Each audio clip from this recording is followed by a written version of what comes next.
Hi guys! I'm back. Today ang pag-uusapan natin ay yung endowment plan ni AIA Philippines. So, ang tawag namin dito is AIA A+ Signature. So, ang main benefits nito is life insurance.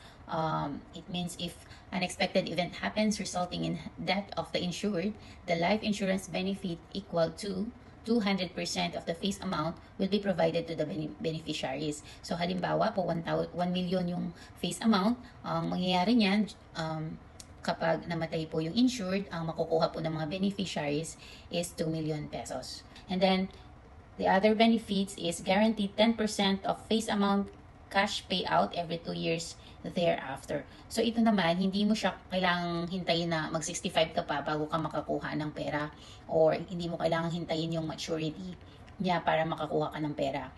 Itong plan na to, after 6th year of the policy, pwede ka nang makakuha ng 10% of the face amount. Cash po yan, guaranteed po yan. And then after every other year. So halimbawa, sa 7th year, nakakuha ka na po ng 10% ng face amount mo. And then sa 9th year, makakakuha ka ulit. And then sa 11th year, up to 100 years old. So di ba, ang ganda niya. Pwede ito sa mga, halimbawa, ang mga anak nyo, kahit 0 ages pa lang, pwede nyo na silang ikuha para sa, pag 7 years old sila, meron ng cash payout na ma-receive na pwede nyo gamitin sa kanilang pag-aaral o sa iba pa. And then, the third one is guaranteed 200% of face amount maturity benefit. So, ito naman, pag abot ng insured ng 100 years old, makukuha niya rin yung 200% na face amount. So, bali itong plan na to, hindi nasasayang yung hulog mo dahil hindi ka namatay ng maaga, meron din naman siyang maturity benefit. Ibig sabihin, pag na-attain mo na yung 100 years old at buhay ka pa, pwede mo nang makuha yung 200% of the face amount. So kung ang face amount is 1 million, 2 million ang makukuha po. And then, flexible payment terms po ito. So pwede siyang 5 years to pay, 10 years to pay, 20 years to pay, or up to 65 years old.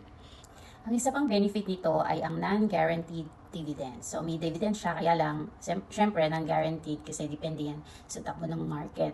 So, yung dividends, meron kang option na i-cash mo siya o i-withdraw mo siya yearly kung meron, or ipahayaan mo na lang siya doon para tumubo pa. So, option mo yun. Pero isa pa rin itong benefit dito sa ating AIA Plus Signature. Tignan naman natin tong illustration na to. Ayan, itong face amount ng graphic na to is 250,000. So, 250,000 yung kanyang face amount. So, ang kumuha ng plan na to is 0 age pa lang. Pagdating nung ika-6th birthday niya, meron na siyang guaranteed payout na 25,000, which is 10% ng kanyang face amount. So, kung mas malaki yung face amount po natin, mas malaki din po ang ating cash payout. And then, yung mga susunod na payout niya, so age of 8, 10, 12, 14, 16, hanggang umabot po ng 100 years old. So, dito pa lang makikita mo na itong plan na to, pwede siyang gamitin sa education ng inyo pong mga anak, di ba? Ibig sabihin, every after 2 years, meron kayong sigurado na cash payout from this plan.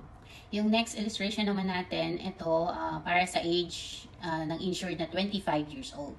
So, pagdating niya ng 31 years old, dun mag-i-start ang cash payout niya. And then, tuloy-tuloy na yan, age 33, 35, 37, 39, 41, and up to 100 years old.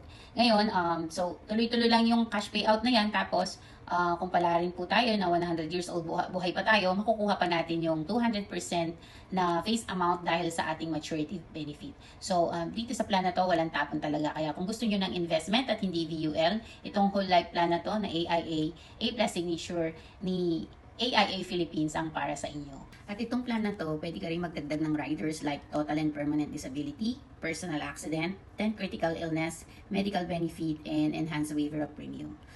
Yung mga riders na yan, explain na lang natin yan sa next video. Nag-focus na muna tayo doon sa mandatory benefits po ni AIA A+ Signature. Kung interesado kayo sa plan na to at gusto nyo makakuha ng quotation, just send me a message. Gagawin ko kayo ng quotation for free. Thank you!